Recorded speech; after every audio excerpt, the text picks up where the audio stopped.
DSC preparation కి మిగిలిన తక్కువ సమయాన్ని డిఎస్సి 2024 యాప్ లేదా DSC2024.com తో జాబ్ ని సాధించండి. ఆంధ్రప్రదేశ్ ప్రభుత్వం స్వర్ణాంధ్ర లక్ష్యాలని అలానే వికసిత్ భారత్ 2047 లక్ష్యాలను చేరుకోవాలంటే ప్రత్యేకమైనటువంటి ప్రణాళికని అమలు చేయాలని భావిస్తోంది. అదే క్రమంలో నియోజకవర్గ స్థాయి నుంచి కూడా ఈ అభివృద్ధి నమూనాల్ని క్షేత్రస్థాయికి పట్టుకెళ్లేటువంటి ప్రయత్నాలు చేస్తుంది. ఇందులో భాగంగా యంగ్స్టర్స్ని అవకాశం కల్పిస్తుంది. యంగ్స్టర్స్ని ప్రత్యేకంగా ఇందులో ఇన్వాల్వ్ చేసేటువంటి ఒక ప్రణాళికను ఆవిష్కరిస్తుంది. యంగ్ ప్రొఫెషనల్స్ పేరుతో నియోజకవర్గానికి ఒక ప్రతినిధిని అపాయింట్ చేసేటువంటి ప్రక్రియకి ఆంధ్రప్రదేశ్ ప్రభుత్వం శ్రీకారం చుట్టింది. అలానే రెమ్యూనరేషన్ కూడా వీళ్ళకి 60,000 రూపాయల చొప్పున ఇచ్చేటువంటి ఛాన్సెస్ ఉన్నాయి. దీనికి సంబంధించినటువంటి ప్రణాళికను రాష్ట్ర ప్రభుత్వం రిలీజ్ చేసింది. మరి ముఖ్యంగా ఒక సొసైటీనే దీనికి సంబంధించి రాష్ట్ర ప్రభుత్వం ఏర్పాటు చేసింది. ప్రతి నియోజకవర్గానికి ఒక ప్రత్యేకమైనటువంటి ఎజెండా, ప్రత్యేకమైనటువంటి నమూనాలు ఉండాలనేటువంటి సంకల్పంతో రాష్ట్ర ప్రభుత్వం ప్రయత్నాలు చేస్తుంది. అందులో భాగంగానే నియోజకవర్గాలకు ఉన్నటువంటి ప్రత్యేకతలు, అక్కడ ఉండేటువంటి అవసరాలు, నియోజకవర్గ విజన్ ప్లాన్ కూడా అమలు చేయాలని చెప్పి రాష్ట్ర ప్రభుత్వం భావిస్తుంది. దీనికోసం ఒక స్పెషల్ సొసైటీని, Andhra Pradesh state development planning society అనేటువంటి ఒక సొసైటీని ఫామ్ చేసింది. ఈ సొసైటీకి ప్రత్యేకమైనటువంటి లక్ష్యాలు ఇచ్చింది. ఈ లక్ష్యాలు ఏంటంటే విజన్ 2047. దీన్ని సాధించేటువంటి క్రమంలో ఆయా నియోజకవర్గాలకు సంబంధించినటువంటి ప్రజలు కానీ, యువతలో కానీ capacity building, staffing, economic growth, policy research, administration వీటన్నిటినీ భాగం చేస్తూ గవర్నమెంట్ ప్రజల్ని అన్ని రకాలుగా కూడా సన్నద్ధం చేసేటువంటి ప్రణాళికని రెడీ చేస్తుంది. సో ఈ క్రమంలో దీనిలో ఈ వెబ్సైట్ మీరు చూడొచ్చు. ఇది AP sdps.gov.in AP government website. ఇది దీనిలో చాలా డీటెయిల్స్ ఉన్నాయి, ఇన్ఫర్మేషన్ కూడా ఉంది. విజన్ 2047 అంటే ఏంటి, స్వర్ణాంధ్ర లక్ష్యాలు ఏంటి, వాటిని సాధించే క్రమంలో ప్రభుత్వం ఏ విధంగా ముందడుగు వేస్తుంది, వీటన్నింటిని కూడా వేస్తుంది. ఇక ఇందులో కెరీర్స్ అనేటువంటి ఆప్షన్ మనం ఒకసారి ప్రెస్ చేసాం. దీనిలో ఒక కొత్త నోటిఫికేషన్ రిలీజ్ చేసింది. యంగ్ ప్రొఫెషనల్స్కి సంబంధించినటువంటి అసైన్డ్ కాన్స్టిట్యున్సీ ఆంధ్రప్రదేశ్, మినిమం 4 ఏళ్ళ ఎక్స్పీరియన్స్ ఉన్నవాళ్ళు, పీజీ చదివిన విద్యార్థులందరికీ కూడా దీనిలో ఒక అవకాశం ఇవ్వాలని చెప్పని రాష్ట్ర ప్రభుత్వం డిసైడ్ చేసింది. దీనికి అప్లై చేయడానికి కావాల్సినటువంటి మెథడాలజీ కూడా ఇక్కడ చాలా క్లియర్గా ఉంది. ఈ డేటా మొత్తం, ఇన్ఫర్మేషన్ మొత్తం ఇందులో ఇచ్చింది. ఈ ఇన్ఫర్మేషన్ ఒకసారి చదువుకోవచ్చు. లాస్ట్ డేట్ మే 13వ తేదీని ఫిక్స్ చేసింది. సో ఇక్కడ అప్లై చేసేదానికి సంబంధించినటువంటి ఫామ్ని మనం డౌన్లోడ్ చేస్తే డీటెయిల్స్ అన్నీ కూడా ఇందులో వస్తాయి. సో ఈ డిస్క్రిప్షన్ మొత్తం కూడా ప్రభుత్వం ఒక నోట్ ఫామ్లో రిలీజ్ చేసింది. అది మీకు ఒకసారి నేను ఎక్స్ప్లెయిన్ చేస్తాను. టోటల్గా అసలు జాబ్ డిస్క్రిప్షన్ ఏంటి, ఏ అంశాలను ఇందులో పొందుపరుస్తున్నారు. మామూలుగా గతంలో ఇచ్చినటువంటి వాలంటీర్స్ లాంటి ఉద్యోగం కాదు, ఇది కాంట్రాక్ట్ పోస్టింగ్ కింద దీన్ని కన్సిడర్ చేస్తుంది రాష్ట్ర ప్రభుత్వం. 60,000 రూపాయల జీతభత్యాలను కూడా డిసైడ్ చేసింది. అంటే పోస్ట్ గ్రాడ్యుయేషన్ చేసినటువంటి వారికి, 4 ఏళ్ల అనుభవం ఉన్న వారికి అది ఒక ఆనర్, అంటే ఒక గౌరవప్రదమైనటువంటి జీతంగానే మనం చూడాల్సి ఉంటుంది. సో ఇది ప్రొఫెషన్ నేమ్ వచ్చేసి వైపీ, యంగ్ ప్రొఫెషనల్ అనేటువంటి పేరుతో ఈ రిక్రూట్మెంట్ చేస్తున్నారు. మొత్తం 175 నియోజకవర్గాల్లో 175 మందిని నియమిస్తారు. వీళ్ళకి ఇచ్చేటువంటి బాధ్యతలు, వాళ్ళు చేయాల్సినటువంటి విధి విధానాలు అన్నింటిని కూడా ఇందులో ఎక్స్ప్లెయిన్ చేశారు. జాబ్ లొకేషన్ వచ్చేసి అసైన్డ్ కాన్స్టిట్యున్సీ, ఒక్కొక్క కాన్స్టిట్యున్సీకి ఒకరిని అసైన్ చేస్తారు. సో అక్కడ పని చేయాల్సి ఉంటుంది. మోడ్ ఆఫ్ రిక్రూట్మెంట్ కాంట్రాక్చువల్ చేయొచ్చు, లేదా ఫిక్స్డ్ టర్మ్ కూడా ఇవ్వచ్చు. అంటే ఒక 3 ఏళ్ళు కానీ, 4 ఏళ్ళు కానీ, 5 ఏళ్ళు కానీ ఇచ్చేటువంటి అవకాశం ఉంటుంది. రెమ్యూనరేషన్ పర్ మంత్ వచ్చి 60,000 రూపాయలు కన్సాలిడేటెడ్ శాలరీ డిసైడ్ చేశారు. ఇక ఏజ్ లిమిట్ వచ్చి 40 ఏళ్ళ వయసు, అంటే 40 ఏళ్ల లోపు, ఈ అడ్వర్టైజ్మెంట్ రిలీజ్ అయ్యే నాటికి 40 ఏళ్ల లోపు ఉన్నవారిని అపాయింట్ చేస్తారు. ఇక reporting to constituency nodal officer, అంటే డిస్ట్రిక్ట్ లెవెల్ ఆఫీసర్స్ ప్లానింగ్ డిపార్ట్మెంట్కి వీళ్ళు రిపోర్ట్ చేయాల్సి ఉంటుంది. అండర్ ప్లానింగ్ డిపార్ట్మెంట్ కిందకే ఈ విభాగం అంతా కూడా వస్తుంది. సో వీళ్ళు ఏం చేయాలి, యంగ్ ప్రొఫెషనల్స్ ఏం చేయాలనేటువంటి అంశాన్ని కూడా ఇందులోనే ఒక నోట్ రూపంలో ఇచ్చారు. వెబ్సైట్లో కూడా ఈ డీటెయిల్స్ అన్నీ మీరు ఇంట్రెస్ట్ ఉన్న వారు చదువుకోవచ్చు. రోల్ ఓవర్ వ్యూ అంటే young professional will serve as a strategic and operational resource for the effective implementation of constituency vision action plan. ఇది చాలా ఇంపార్టెంట్ అంశం. ప్రతి నియోజకవర్గానికి కూడా రాష్ట్ర ప్రభుత్వం ఒక విజన్ యాక్షన్ ప్లాన్ని డిజైన్ చేసింది.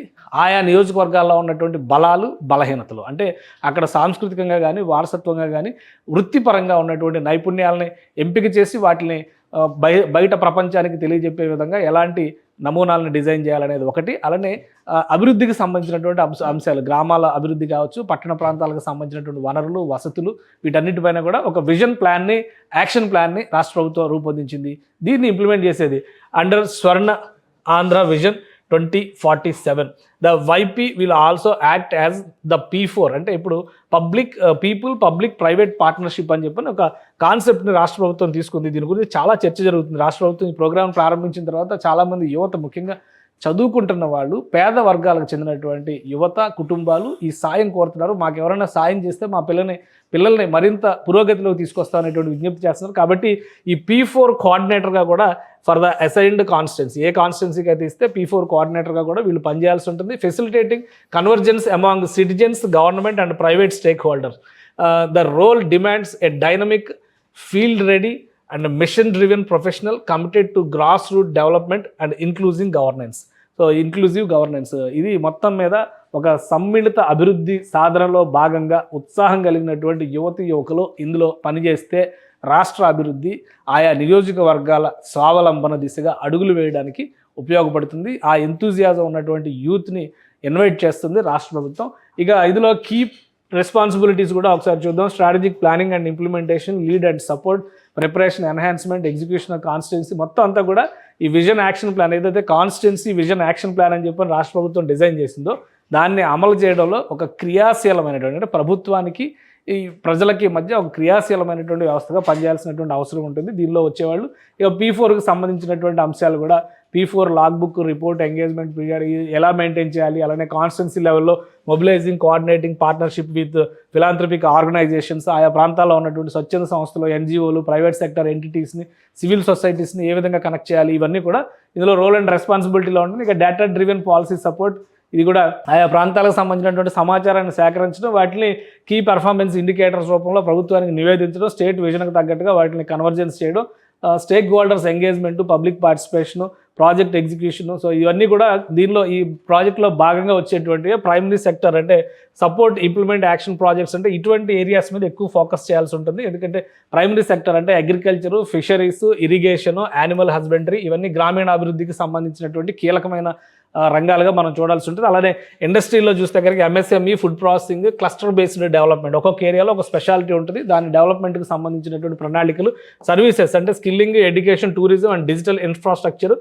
ఇన్ఫ్రాస్ట్రక్చర్ విషయంలో వస్తే 4th point roads, sanitation, clean energy and governance tools ఎలా ఉపయోగపడుతున్నాయి ఏంటనేది ఇది ఒక చాలా ముఖ్యమైనటువంటి పాత్ర పోషించేటువంటి ఉద్యోగంగా మనం చూడాల్సి ఉంటుంది. మానిటరింగ్ అండ్ ఎవల్యూషన్, జరుగుతున్నటువంటి అంశాలన్నింటినీ ఎప్పటికప్పుడు మానిటర్ చేయడం, వస్తున్నటువంటి ఫలితాలను ప్రభుత్వానికి నివేదించడం, అలానే capacity building and knowledge transfer, యంగ్స్టర్స్కి, స్టూడెంట్స్కి వీళ్ళందరూ కూడా అవకాశాలు కల్పించడం పైన ఫోకస్ పెట్టడం, ఇతర బాధ్యతలు ఇవన్నీ ఉంటాయి. ఎడ్యుకేషన్ క్వాలిఫికేషన్కి వచ్చేసరికి MBA or equivalent to PG recognised institution నుంచి PG చేసినటువంటి వారికి ఇందులో అవకాశం ఇస్తారు. మినిమం 4 years ఇలాంటి ఫీల్డ్లో పనిచేసిన వాళ్ళకి 100% ప్రిఫరెన్స్ ఉంటుంది. So preferred skills, background in policy implementation, stakeholder management and data analysis and governance, అలానే familiarity with public administration systems, grass root development and digital governance, strong interpersonal and analytical and communication skills, బాగా మాట్లాడేవాళ్ళు, interact అయ్యేవాళ్ళు కావాలి. Proficiency in Microsoft Office, GIS tools and dashboard applications, fluency in Telugu and English, ఈ రెండు ఉన్న వాళ్ళని select చేస్తారు. ఇక రెమ్యునరేషన్ వచ్చేసరికి యాజ్ పర్ గవర్నమెంట్ జీవో 60,000 రూపాయలు ఇవ్వడానికి రాష్ట్ర ప్రభుత్వం ప్రణాళికను సిద్ధం చేసుకుంది. సో ఇది లాస్ట్ డేట్ వచ్చేసి ఈ అంశానికి సంబంధించినటువంటి ఇంట్రెస్ట్ ఉన్న వాళ్ళు అప్లికేషన్స్ పెట్టేదానికి సంబంధించి లాస్ట్ డేట్ వచ్చేసి May 13వ తేదీ డిసైడ్ చేశారు. May 13వ తేదీ కల్లా ఈ అప్లికేషన్స్ అన్నీ కూడా ఆన్లైన్లో అప్లై చేయాలి. దాన్ని బట్టి దీనికి ఏం ప్రత్యేకమైనటువంటి రాత పరీక్షలు ఏమీ ఉండవు. రాత పరీక్ష లేకుండా క్వాలిఫికేషన్స్, ఇంటర్వ్యూ, మౌఖిక పరీక్ష, డైరెక్ట్గా ఇంటర్వ్యూ చేయడం ద్వారా వాళ్ళని సెలెక్ట్ చేసేటువంటి అవకాశం ఉంటుంది. సో ఆంధ్రప్రదేశ్లో ఇప్పుడు విజన్ డాక్యుమెంట్ని అమలు చేసేటువంటి క్రమంలో ప్రభుత్వం ఒక ప్రత్యేక వ్యవస్థని డెవలప్ చేసేటువంటి ప్రయత్నం చేస్తుంది. యంగ్ ప్రొఫెషనల్స్కి 3-4 ఏళ్ళ ఎక్స్పీరియన్స్ ఉన్నటువంటి వాళ్ళకి ఇది ఒక అరుదైన అవకాశంగా చూడాల్సి, గ్రాస్ రూట్ లెవెల్లో పనిచేయడానికి కూడా ఒక మంచి ఆపర్చునిటీగా చూడాలి. 60,000 రూపాయల వేతనంతో మొదలయ్యేటువంటి ప్రక్రియ ఇది. ఎవరికైనా సందేహాలు ఉంటే ఈ website Andhra Pradesh state development planning సొసైటీకి సంబంధించినటువంటి వెబ్సైట్లో చెక్ చేసుకొని అప్లై చేసుకోవచ్చు. సుమన్ టీవీలో మీ పర్సనల్ అండ్ బిజినెస్ ప్రమోషన్స్ కోసం కింది నెంబర్కి కాంటాక్ట్ చేయండి.